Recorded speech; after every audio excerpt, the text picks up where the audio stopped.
Hello everyone, I'm Johnny, and today we're taking a look at Slipstream, a one-off short anime story in a set of 3 independent stories in the same mini-series known as the Cockpit. I'll be reviewing them separately as they are very distinct from one another. Slipstream is the only episode from a German World War II perspective, so let's take a look. Firstly, if you're going to be able to enjoy Slipstream, you'll need to be open-minded to a German perspective World War II anime, which can throw off the senses a little. The animation is excellent, but seeing German World War II characters in the famous anime styling of artist Leiji Matsumoto is kind of off-putting at first. It's a well-loved style of anime, but there is something awkward about seeing a Luftwaffe pilot with such a head of hair. Matsumoto, however, also has extensive experience and love for producing World War II-inspired anime, such as Battleship Yamato and Captain Harlock. If you can get into the animation, and I hope you do, the next hurdle will be watching a World War II German story in Japanese with English subtitles. Japanese is about as distinctive a language from German as there is, but if you're used to watching anime in Japanese, you should be just fine. The best part of Slipstream being an anime is that it can feature some terrific air warfare scenes that we simply don't have mock-ups for, and that CGI often messes up. The main character is a Luftwaffe ace flying an FW190 and would later be upgraded to the Focke-Wulf TA-152 high-altitude fighter developed from the 190. In both aircraft, our Luftwaffe ace will impressively battle against late-war variant Griffin-powered Spitfires with clipped wings.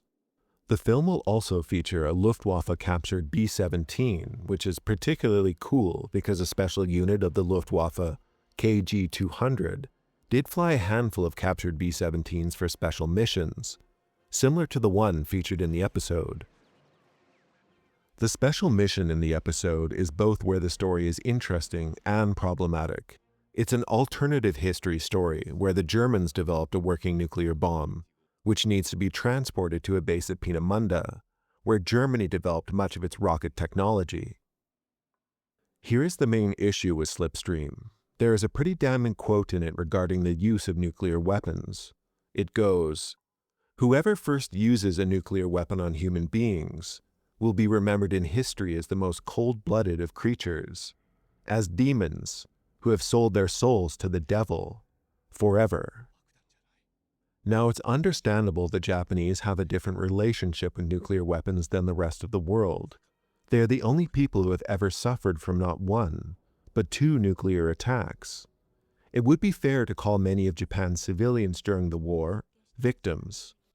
But the nuclear bombing of Japan can and has been used to overly paint the Japanese as victims as a whole during World War II, rather than ruthless aggressors.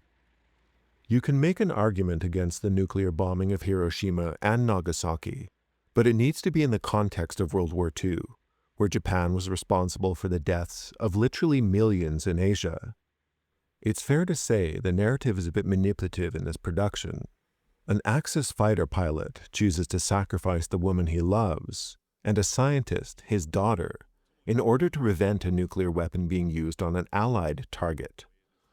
The suggestion that Axis soldiers and scientists would sacrifice their lives and the lives of their family members to block the use of a nuclear weapon if given the opportunity is fairly ridiculous in the context of the Axis war machine, which ground on at the expense of millions of Japan's and Germany's own civilians. Furthermore, both countries had nuclear programs exploring the use of nuclear energy for warfare.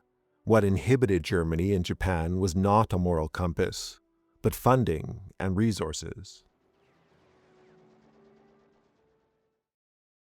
Alright, I'm Johnny. Thanks for watching. Do let me know what you think of Slipstream if you've watched it, because the story is certainly both interesting and provocative. If you want to support the channel or the cat, like, subscribe, or comment. And as always, have a nice rest of your day.